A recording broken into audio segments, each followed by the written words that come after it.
Un cordial saludo para todas las personas que nos acompañan y un agradecimiento por aceptar nuestra invitación a esta charla. A continuación, les voy a comentar de manera muy breve, acerca de los procesos y los trámites que existen en la actualidad en Colombia para que un deudor pueda hacer un acuerdo, pueda llegar a un acuerdo de reorganización con sus acreedores. Veamos, antes de la pandemia, en Colombia existía la ley 1116 de 2006, que aún se encuentra vigente y trae tres procesos o tres trámites para hacer estos acuerdos con los acreedores. El primero de ellos es la reorganización empresarial, el segundo la liquidación judicial y el tercero la validación de acuerdo extrajudicial. Eh, Resulta que a raíz de la pandemia del coronavirus, el gobierno se vio obligado a decretar algunas normas para poder hacerle frente a esta crisis. Fue así como dictó el decreto 560, que trae dos procedimientos o dos trámites muy especiales, que son la negociación de emergencia y la recuperación empresarial. Estos trámites son completamente novedosos. El primero de ellos se lleva ante la Superintendencia de Sociedades y el segundo ante las cámaras de comercio. Pero a pesar de haber expedido este decreto el gobierno, resulta que con los estudios de los organismos internacionales, de la misma Superintendencia de Sociedades y el gobierno colombiano, se dieron cuenta que definitivamente se veía venir una avalancha de procesos de insolvencia de la microempresa, de la pequeña empresa y de más que de empresas muy grandes. Entonces decidió el gobierno nacional expedir un decreto, el 772 de este año, a partir del cual se crean dos mecanismos especiales también para hacerle frente a la crisis. Este decreto se refiere a la reorganización abreviada y a la liquidación judicial simplificada, ambos dirigidos a las pequeñas empresas, a las pequeñas insolvencias. Estas leyes que no existían cuando estaba la ley 1116, sino que son nuevas y que vinieron a raíz del COVID-19, son transitorias y tienen una vigencia únicamente de 2 años. Pasemos a ver ahora los procesos de insolvencia sobre los cuales les estaba comentando. Resulta que cuando estaba preparando la charla, tomé cada proceso independiente y al hablar sobre ellos se notaba bastante repetitiva. Entonces preferí hacer un cuadro donde están todos los procesos y señalar las cosas comunes que tienen cada uno de ellos. Entonces, veamos, aquí está en la parte superior, ¿no es cierto? Están los procesos que hay hoy en día, de los cuales les informé hace unos minutos, y en la columna están las características que tienen cada uno de ellos y que son similares entre sí, otras no. A ver, respecto de quién puede acceder a estos procesos, resulta que para todos los procesos, las personas que pueden acceder son comerciantes, ya sea persona natural o jurídica, patrimonios autónomos que realicen actividades empresariales, sucursales de sociedades extranjeras y también la persona natural que no es comerciante, pero es controlante de una sociedad, o sea que tiene una participación mayoritaria. O también esa misma persona natural que no es comerciante, pero hace parte de un grupo de empresas. Esas personas pueden acceder al proceso de reorganización, al de liquidación, al de validación, a los nuevos procesos del decreto ley 560 y a los procesos del decreto 772 para las empresas pequeñas. Entonces, resulta que hay unas condiciones, solamente un proceso de todos esos que es un trámite y que es la recuperación empresarial al que pueden acceder las personas que expresamente están excluidas de la ley para acceder a un proceso concursal. Esas personas excluidas de la ley 1116 de 2006 tienen la posibilidad de acceder a la recuperación empresarial que se lleva ante las cámaras de comercio y estas personas son, por ejemplo, las EPS, las IPS, las sociedades de economía mixta, las empresas industriales y comerciales del Estado y la norma trae una enumeración de unas 10 entidades, por ejemplo, las entidades descentralizadas, todas ellas que no pueden acceder a la insolvencia y que a través de la recuperación empresarial podrían hacerlo. Obviamente se requiere que estas entidades no estén sujetas obligatoriamente a un proceso especial para su liquidación o intervención, pero es una característica especial del trámite de recuperación empresarial, que a propósito se dice que son trámites extrajudiciales, tanto este como el de la negociación de emergencia, pero en realidad son unos trámites mixtos porque una parte la hace el deudor con su acreedor sin necesidad de un juez, pero una vez llegan a un acuerdo, entonces ese acuerdo tiene que ser validado ahí sí ante el juez del concurso. Veamos otra de las características. Hay una característica que se llama cesación de pagos. La cesación de pagos, la gente dice, bueno, ¿cómo sé que estoy en insolvencia? Pues la ley trae una definición muy específica y dice, una persona se encuentra en cesación de pagos cuando ha incumplido dos o más obligaciones con dos o más acreedores o tiene dos o más procesos de cobro y esas obligaciones, el monto de esas obligaciones representa el 10% mínimo de su pasivo total. Entonces, para todos los procesos que estamos viendo, el deudor tiene que estar en cesación de pagos, tiene que estar en la situación que acabamos de comentar. Sin embargo, para el proceso de recuperación empresarial y de negociación de emergencia, hay otra causal que se encuentra en este momento suspendida para los demás procesos por razón de los decretos de emergencia y es la incapacidad inminente de pago. Esa causal solo está operando hoy en día para la negociación de emergencia y la recuperación empresarial. ¿Qué quiere decir eso? Que mi empresa está funcionando, venía funcionando normalmente, pero a raíz de la situación por la que están pasando ahorita todos los empresarios y comerciantes, yo tengo suficiente caja de pronto por 2, 3 meses, pero veo que a un futuro mediano de un año, definitivamente no voy a poder cumplir con esas obligaciones. Entonces yo hago la solicitud para una negociación de emergencia o para una recuperación empresarial, depende de lo que más le convenga a la empresa. Bueno, la duración. La duración es muy importante, sobre todo en estos tiempos en que es necesario salir avantes y poder recuperar el tejido empresarial que se ha visto tan afectado con el coronavirus. Entonces, la duración. Para la reorganización empresarial lo ha calculado la Superintendencia de Sociedades que son unos 20 meses. Lo mismo para la liquidación judicial y para la validación son más o menos unos 18 meses. La recuperación empresarial y la reorganización abreviada tienen previsto en la norma un tiempo de duración de 3 meses, lo cual es pues extraordinario y es excelente para esta época en que requerimos celeridad en estos procesos.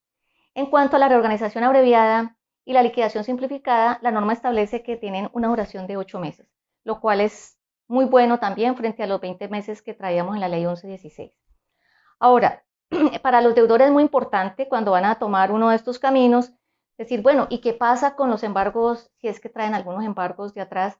¿Qué pasa con los embargos que yo tengo? Porque de pronto tuve un embargo y el proceso, entonces, ¿qué ocurre en la reorganización empresarial, en la liquidación judicial y en la validación? Una vez esté pues ya aceptada por el juez esa validación, en esos casos se levantan los embargos. En los trámites de negociación de emergencia y recuperación empresarial no hay levantamiento de embargos. Y en los trámites de reorganización abreviada y liquidación simplificada hay levantamiento de embargos, pero únicamente de los bienes que no están sujetos a registro. Ahora, muchas veces también hay procesos de cobro. El deudor ya está asfixiado, digamos, con esta situación y ya ha empezado las entidades financieras, los proveedores a cobrarle. Pues resulta que en todos estos procesos, tan pronto se inician, se suspenden las acciones de cobro, se suspenden la ejecución de garantías, se suspende la restitución de bienes y se suspenden procesos coactivos o ejecutivos. De manera que eso es pues un alivio para el deudor y le da tiempo de que pueda pensar bien, sin ningún afán, sin ninguna presión, sobre el acuerdo al que va a llegar con sus acreedores. Es, es preciso resaltar, aunque ya creo que lo había dicho, que las 4 últimas columnas, que son la negociación de emergencia, la recuperación empresarial, la reorganización abreviada y la liquidación simplificada, tienen una vigencia de 2 años nomás.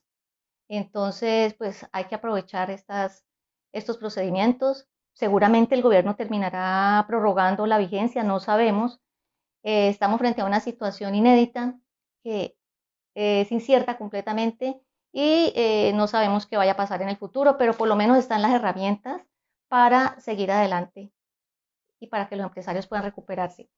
También hay una parte que tiene que ver con quién administra el proceso o quiénes intervienen. Resulta que en la reorganización empresarial siempre se nombra un promotor. Cuando se admite la persona, el comerciante, a una reorganización empresarial, entonces se nombra un promotor, que es una persona que va a acompañar al deudor en este proceso y que es un auxiliar de la justicia, que de alguna manera, digamos, colabora en la administración de justicia, ya que son procesos judiciales, colabora en esta administración al juez, que es la Superintendencia de Sociedades. En la liquidación judicial se nombra un liquidador, que es el que en adelante, después de que es admitido el deudor a ese proceso, pues se encarga de todo. Allí en esos procesos se separan a los representantes legales de su cargo y todo está a cargo del liquidador, quien va a pasar a ser la persona que representa a la sociedad. En la validación no se nombra ninguna persona que administre el proceso. En la negociación de emergencia, por ejemplo, no hay ninguna persona encargada del proceso, como lo dijimos para las otras. En la recuperación empresarial, aquí se nombra un mediador de la lista que tiene la Cámara de Comercio, y ese mediador es el que va a dar fe de ese acuerdo, si se logra, y de las personas que intervinieron en él. Ese mediador es una persona puede ser de diferentes profesiones, economista, abogado, financiero, administrador, pero lo importante es que tenga una experiencia amplia en la parte de insolvencia. Entonces ahí el mediador es el que se encarga de regular, digamos, esas relaciones y tratar de que llegue a un proceso. En la reorganización abreviada se nombra un promotor también, y en la liquidación simplificada se nombra un liquidador. Veamos ahora los costos que tienen estos procesos para los empresarios. Resulta que una vez el deudor ha escogido cuál es el trámite que más le conviene, ya sea directamente o con su asesor, entonces hay que ver cuánto le cuesta esto. Generalmente, cuando se acude a la Superintendencia de Sociedades, los procesos son totalmente gratis. Es decir, la superintendencia no tiene honorarios ni hace ningún cobro respecto de estos procesos. Pero cuando se trata de la reorganización empresarial, ya sea de la ley 1116 o del decreto 772, que es la reorganización empresarial abreviada especial para estos tiempos del COVID, entonces ahí sí, con el auto de admisión del deudor a ese proceso o a ese trámite, allí mismo se nombra un promotor. El promotor es una persona que va a acompañar al deudor, digamos, en este proceso, y que es un auxiliar de la justicia, o sea, es una persona que presta sus servicios para apoyar la administración de justicia que está realizando la Superintendencia de Sociedades en esta clase de procesos. Pues bien, la ley ha dividido las empresas de acuerdo al monto de activos, calculado en salarios mínimos legales mensuales vigentes. Y entonces están las empresas de categoría A, B y C. Para las empresas de categoría A, o sea, aquellas que tienen más de 45.000 salarios mínimos legales en activos, el, el promotor tendrá unos honorarios que no podrán ser superiores a 440 salarios mínimos legales mensuales vigentes. Para las empresas tipo B, es decir, aquellas que tienen más de 10.000 salarios mínimos legales mensuales en activos, pero menos de 45.000 o hasta 45.000, entonces pueden tener unos promotores cuyos honorarios no pueden ser superiores a 240 salarios mínimos legales mensuales vigentes. Y por último, para las empresas C, o sea, aquellas que tienen activos hasta 10.000 salarios mínimos, los promotores no podrán tener honorarios superiores a 120 salarios mínimos legales mensuales vigentes. Estos honorarios en términos porcentuales son del 0.5% al 2%. Y lo cierto es que el valor máximo es un tope, ya que el juez del concurso es quien fija el monto dentro de dichos límites y de acuerdo a determinadas circunstancias. De otra parte, es importante anotar que previa sustentación por parte del deudor solicitante, es posible que éste le pida a la Superintendencia de Sociedades que el representante legal de dicha sociedad deudora actúe como promotor. También es necesario hacer referencia a que, no obstante que el decreto 772 se refiere a pequeñas insolvencias, allí también se prevé la figura del promotor. Hemos de suponer entonces que, por tratarse de empresas con activos no mayores a 5.000 salarios mínimos legales mensuales vigentes, dicho promotor debería ser siempre el representante legal del deudor. Así, de esta manera, se evita incurrir en gastos adicionales. Bueno, ahora veamos cuáles son las tarifas para los mediadores. Recuerden que hablamos que en el trámite de recuperación empresarial que se lleva ante las cámaras de comercio del país, entonces la Cámara de Comercio nombra un mediador de la lista que ya tiene, y ese mediador obviamente tiene unos honorarios. Entonces, estos honorarios se fijan de acuerdo con el monto de los pasivos de la empresa deudora. Si la empresa deudora tiene unos pasivos inferiores a 100 millones de pesos, entonces la tarifa es de 1 millón de pesos. Y esa tarifa, el 50% se entrega al mediador y el otro 50% tiene que ver con los gastos de la Cámara de Comercio.